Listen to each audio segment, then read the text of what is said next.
오직 주님만이 내 삶의 도움이시니 주의 얼굴 보기 원합니다. 나 무엇과도 주님을 바꾸지 않으리. 다른 어떤 은혜 구하지 않으리. 오직 주님만이 내 삶의 도움이시니 주의 얼굴 보기 원합니다. 주님 사랑해요. 주님 사랑해요.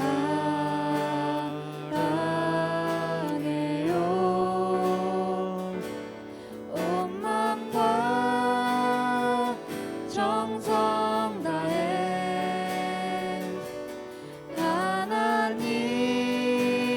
하나님의 진실한 친구 되기 원합니다. 나 무엇과도 주님을 바꾸지 않으리. 나 무엇과도 주님을 바꾸지 않으리. 다른 어떤 은혜 구하지 않으리. 오직 주님만이 내 삶의 도움이시니 주의 얼굴 보기 원합니다. 주님 사랑해요. 주님 사랑해요.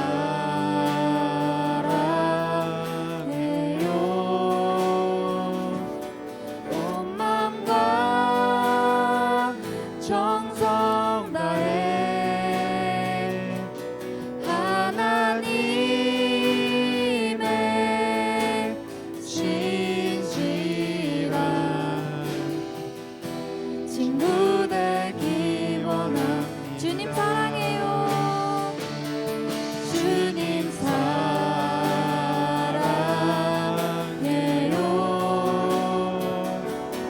온 마음과 정성 다해 하나님의 진실한 친구 되기 원합니다. 주님 사랑해요. 주님 사랑해요.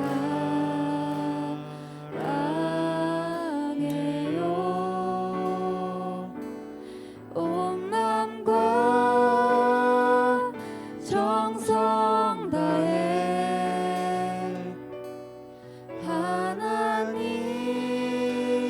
하나님의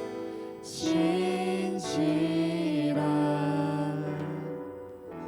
친구 되기 원합니다. 다 같이 일어서서 찬양 드리겠습니다.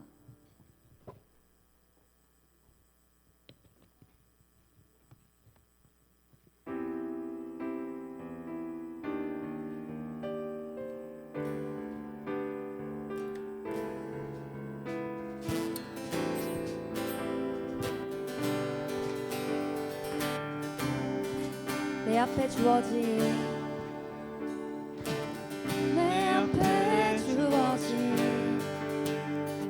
매일의 삶을 살다가 보면 그곳에 날 향한 계획 섭리가 있다네. 매 순간 나에게 요구하시는 작은 믿음들 그곳에 날 향한 계획 섭리가 있다네. 지금 여기 계시며 말씀해 주시는 하나님 내 삶에 역사하시는 진실한 나의 하나님을 찬양해. 내 앞에 주어진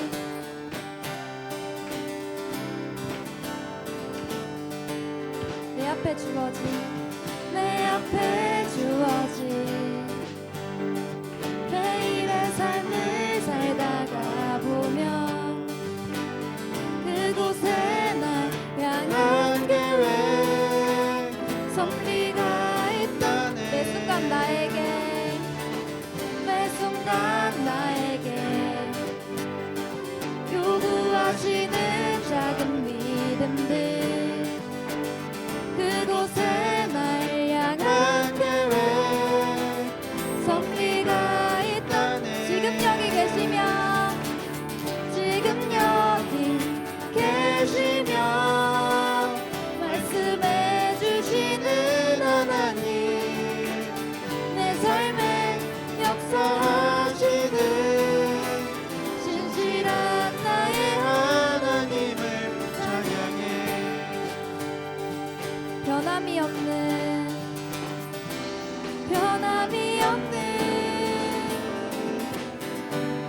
영원한 그 사랑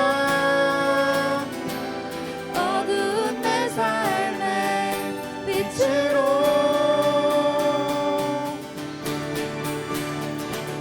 지금 여기 계시며 말씀해 주시는 하나님 내 삶에 역사하시는 신실한 나의 지금 여기 계시며 지금 여기 계시며 말씀해 주시는 하나님 내 삶에 역사하시는 신실한 나의 목소리로 찬양하겠습니다. 지금 여기 계시며 말씀해 주시는 하나님 내 삶에 역사하시는 신실한 나의 하나님을 찬양해.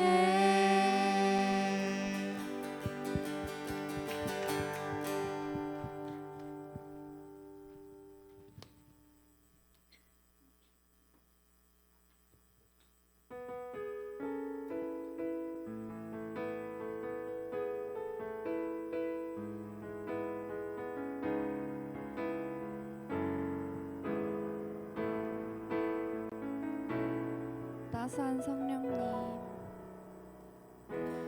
따스한 성령님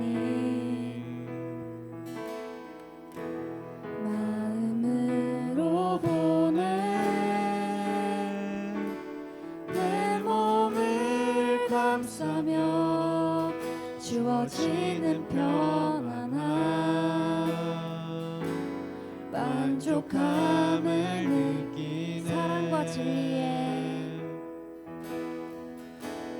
사랑과 진리에 한 줄기 빛 보내 내 몸을 감싸며 주어지는 평안함 그 사랑을 부르신 곳에서 나는 예배하네. 어떤 상황에도 나는 예배하네. 부르신 곳에서 나는 예배하네. 어떤 상황에도 나는 예배하네. 다시 한번 고백하겠습니다. 따스한 성령님 따스한 성령님 마음으로 보내 내 몸을 감싸며 주어지는 평안함 만족함을 느끼 부르신 곳에서 나는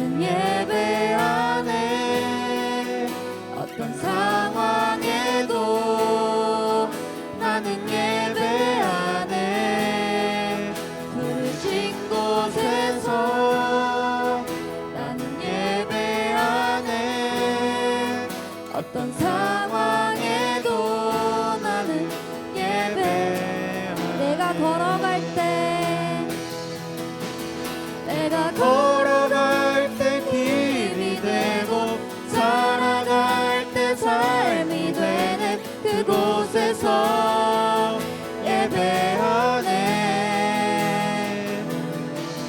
내가 걸어갈 때 길이 되고 살아갈 때 삶이 되는 그곳에서 예배하네. 부르신 곳에서, 부르신 곳에서 나는 예배하네.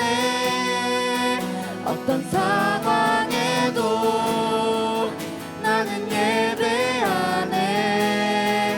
부르신 곳에서 나는 예배하네. 어떤 상황에도 나는. 다시 한번 고백하겠습니다. 부르신 곳에서, 부르신 곳에서 나는 예배하네.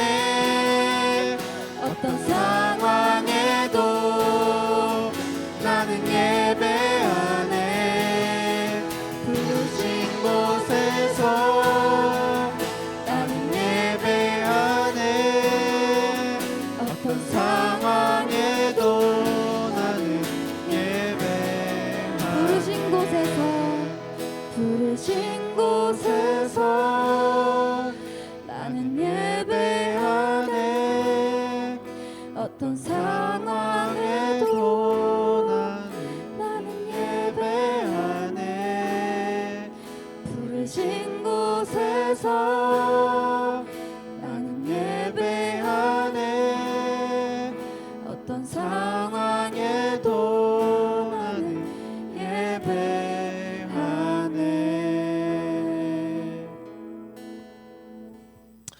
오늘은 요한계시록 1장 4에서 8절 말씀을 가지고 완벽한 엔딩이라는 제목으로 함께 말씀을 나누고자 합니다.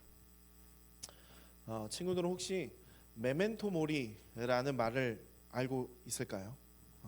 이 단어는 라틴어인데 이 말의 뜻은 너의 죽음을 기억하라, 또는 너는 반드시 죽는다는 것을 기억하라 라는 뜻을 가지고 있습니다.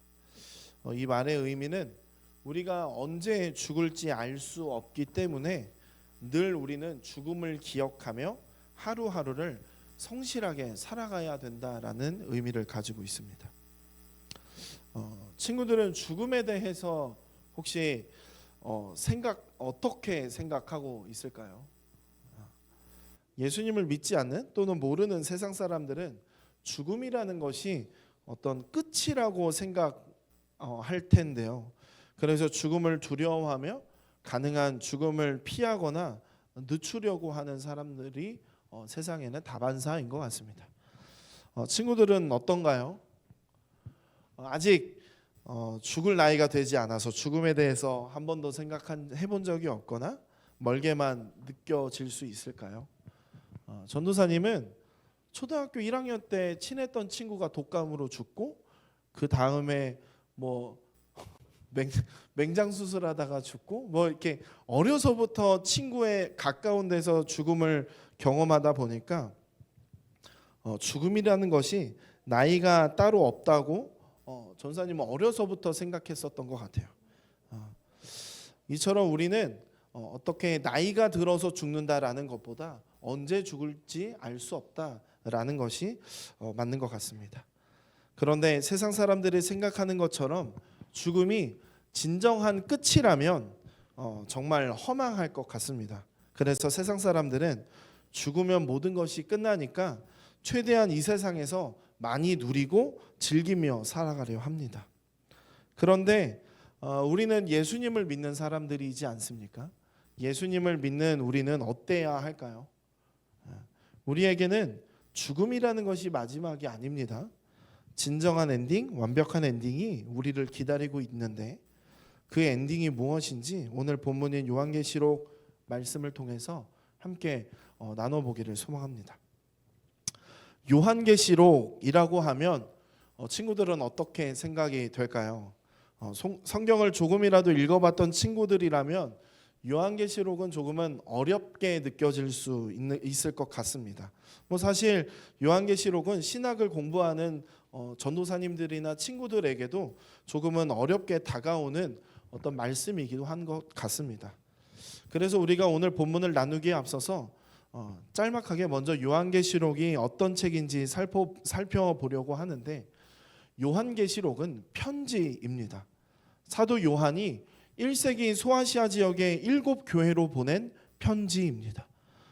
편지에는 목적이 있는데, 요한계시록이라는 편지의 목적은 사도 요한이 요한계시록을 기록할 때 이 로마 제국과 세상으로부터 엄청난 핍박과 환난을 당하고 있었습니다.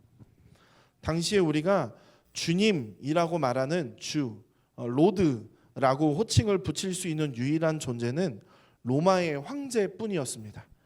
그런데 우리는 주를 부르는 분은 오직 예수 그리스도밖에 없는데, 그래서 당시 교회는 로마의 황제를 주로 부르는 것을 거부하고 우리에게 유일한 주님인 오직 예수 그리스도 외에는 없습니다라고 고백했습니다.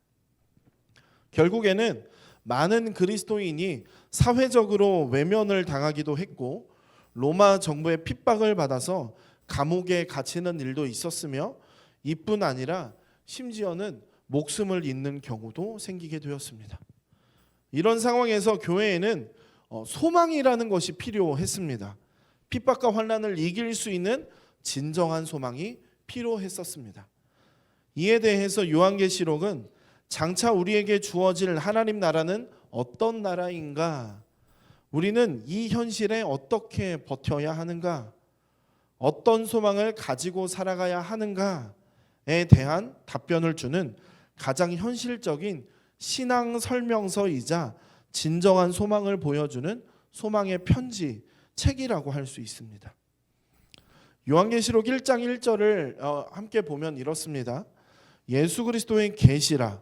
이는 하나님이 그에게 주사 반드시 속히 일어날 일들을 그 종들에게 보이시려고 그의 천사를 그 종 요한에게 보내어 알게 하신 것이라.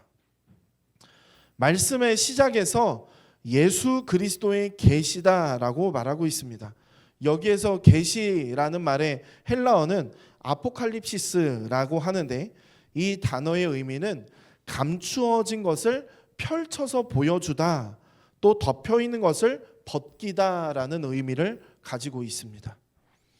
우리는 미래에 벌어질 일에 대해서 알 수 없습니다. 미래는 감추어져 있습니다. 거기에 힘들고 어려운 현실의 문제가 있으면 현실의 문제들이 더 커 보이게 됩니다. 그런 상황에서 예수님께서 직접 감추어져 있는 미래에 하나님께서 속히 행하실 일을 풀어서 보여주고 있습니다. 그렇기에 요한계시록을 소망의 편지, 소망의 책이다라고 말을 하는 것입니다. 요한계시록은 하나님께서 속히 행하실 일에 대해서 그 종들에게, 즉 교회에 보이려고 기록된 책입니다. 그렇다면 이 편지의 수신자는 누구일까요? 4절 상반절 말씀은 이렇습니다. 요한은 아시아에 있는 7교회에 편지하노니. 요한계시록이라는 편지의 수신자는 소아시아 지역의 7개의 교회로서 에베소 교회, 서머나 교회, 버가모 교회, 두아디라 교회, 사대 교회, 빌라델비아 교회, 라오디게아 교회가 있었습니다. 그리고 사도 요한은 편지를 쓰면서 가장 먼저 예수님을 소개하고 있는데, 사도 요한은 7교회에 편지를 쓰면서 가장 먼저 예수님을 소개하게 되는데, 그 이유는 하나님께서 속히 행하실 일의 중심에 예수님께서 계시기 때문입니다. 그럼 예수님은 어떤 분이시기에 우리에게 소망이 되는 것인가? 본문은 예수님이 누구인지 잘 설명해 주고 있는데, 5절 말씀에는 예수님은 우리를 사랑하셔서 우리를 대신하여 십자가에 죽으신 분이며, 예수님의 십자가의 피를 힘입어서 우리를 죄에서 해방하신 분이다라고 설명하고 있습니다. 죄와 허물로 이미 죽어 하나님의 저주와 형벌을 받아야 했던 우리가 하나님의 권속이 되는 유일한 방법은 예수님밖에 없다라고 말하고 있는 것입니다. 예수님이 십자가에서 죽으시고 또한 부활하셨기에 우리는 하나님 나라의 백성이 되었고, 하나님과 단절되었던 우리가 하나님과 화목하게 되고, 또 하나님과 세상을 화목해 하는 제사장으로 살아갈 수 있게 된 것입니다. 이것만으로도 우리는 너무 감격적이고 은혜가 돼야 되는데, 사실 이것이 끝이 아닙니다. 완벽한 엔딩이 기다리고 있는데, 그 엔딩에 대해서 우리는 7절 말씀을 통해서 함께 읽어보겠습니다. 7절, 요한계시록 1장 7절입니다. 볼지어다 그가 구름을 타고 오시리라. 각 사람의 눈이 그를 보겠고 그를 찌른 자들도 볼 것이요 땅에 있는 모든 족속이 그로 말미암아 애곡하리니 그러하리라. 아멘. 예수님께서는 십자가에 부활하신 후 40일 동안 제자들에게 하나님의 나라에 대해서 가르치신 후에 하늘로 구름 타고 올려지셨습니다. 그런 예수님께서는 구름을 타고 다시 오신다라고 말씀하고 있습니다. 여기에서 구름은 하나님의 임재하심을 상징합니다. 즉 예수님은 하나님의 임재와 함께 다시 오신다라는 것입니다. 예수님은 제자들이 보는 앞에서 하늘로 올려지셨는데 다시 오실 때도 동일하게 우리 눈에 보이는 방식대로 하나님의 거룩한 임재 가운데 오실 것입니다. 그렇다면 하나님께서는 이 땅에 왜 다시 오시는 것인가? 예수님께서는 이 땅에 심판하러 다시 오십니다. 심판은 예수님을 믿는 자들에게는 구원의 기쁜 소식이지만 예수님을 믿지 않는 자들에게는 영원한 형벌이 확정되는 공의의 판결이 될 것입니다. 예수님을 믿지 않는 자들은 세상이 전부인 것처럼 세상의 기준과 세상의 가치를 쫓아서 살아가지만 그들은 반드시 영원한 형벌에 처해지게 될 것이고 또한 처해지게 될 것입니다. 죽음이 끝이 아니라 예수님을 구주로 고백하는 자들은 하나님 나라에 들어가게 되지만 그렇지 않은 자들은 심판을 받아 영원한 형벌과 저주를 받게 되는 것이 성경이 말하고 있는, 요한계시록이 말하고 있는 진짜 엔딩이라는 것입니다. 그렇다면 우리는 어떠한 자세를 취해야 하는가? 요한계시록 1장 7절은 구약 성경 스가랴 12장 10절의 말씀을 인용한 것인데 스가랴 12장 10절을 우리가 함께 읽어보도록 하겠습니다. 함께 읽겠습니다. 내가 다윗의 집과 예루살렘 주민에게 은총과 간구하는 심령을 부어주리니 그들이 그 찌른 바 그를 바라보고 그를 위하여 애통하기를 독자를 위하여 애통하듯 하며 그를 위하여 통곡하기를 장자를 위하여 통곡하듯 하리로다. 아멘. 예수님은 우리에게 간구하는 심령, 즉 성령 하나님을 우리에게 보내주셨습니다. 그래서 예수님을 핍박하고 찌른 자들도 통곡하며 회개할 수 있는 마음을 주셨습니다. 성령을 따라 회개하는 자는 예수님께서 다시 오실 때 구원받겠지만 이를 또한 거부하는 자에겐 영원한 형벌의 칼날이 드리워질 뿐입니다. 그렇다면 우리는 예수님을 어떤 마음으로 기다려야 하는가? 먼저 하나님의 말씀이 우리 가운데 선포되었을 때 우리는 회개해야 합니다. 세상이 전부인 것처럼 생각하고 세상의 유익을 쫓아 살았다면 예수님이 반드시 다시 오신다는 약속을 기억하며 우리는 회개해야 할 것입니다. 회개하며 예수님이 다시 오심을 믿고 살아가는 자에게 영원한 생명을 주신다라고 약속하십니다. 그리고 하나님과 함께 영원한 하나님 나라에서 왕 노릇하며 살아가게 됩니다. 이것이 우리 죄를 대신해서 십자가에서 죽으시고 부활하신 예수님, 다시 오실 예수님을 믿는 교회에 주어진 완벽한 엔딩이라는 것입니다. 우리는 하나님 나라의 백성이 될 자격이 사실은 없습니다. 너무 연약해서 돌아서면 범죄하게 되고 하나님을 배신하는 것을 밥 먹듯이 하는 것이 우리의 솔직한 모습입니다. 예수님께서 다시 오신다는 약속도 우리는 계속 잊어버리고 세상이 전부인 것처럼 살아갈 때도 많습니다. 그래서 우리에게 예수님이 필요합니다. 이 모든 약속을 이루어 가시는 분이 예수님이기 때문입니다. 우리 요한계시록 1장 8절을 우리 함께 다시 한 번 더 읽어보도록 하겠습니다. 함께 읽겠습니다. 주 하나님이 이르시되 나는 알파와 오메가라. 이제도 있고 전에도 있었고 장차 올 자요 전능한 자라 하시더라. 아멘.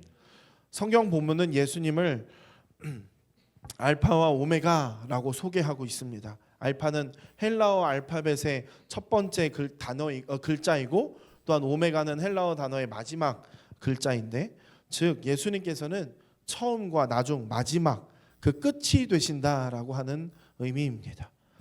태초에 천지가 창조할 때부터 하나님과 함께 하신 예수님은 이 모든 세상의 시작이자 창조주이십니다. 그래서 8절은 전에도 예수님이 있었다라고 기록하고 있습니다. 그런 예수님께서 성령님을 통해서 우리와 지금도 함께 하십니다. 그리고 장차 오셔서 우리를 하나님의 백성으로 이루어가는 완벽한 엔딩을 완성하실 것입니다. 그래서 예수님이 오메가, 즉 진정한 마지막이 되신다라는 것입니다.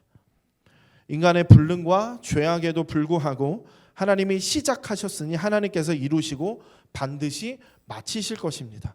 우리는 하나님의 이 약속을 붙들고 죄악의 자리에 있을 때 회개하며 완벽한 엔딩을 준비하시는 예수님을 기다리며 살아가야 할 것입니다. 말씀을 마치겠습니다. 요한계시록은 소망의 편지입니다.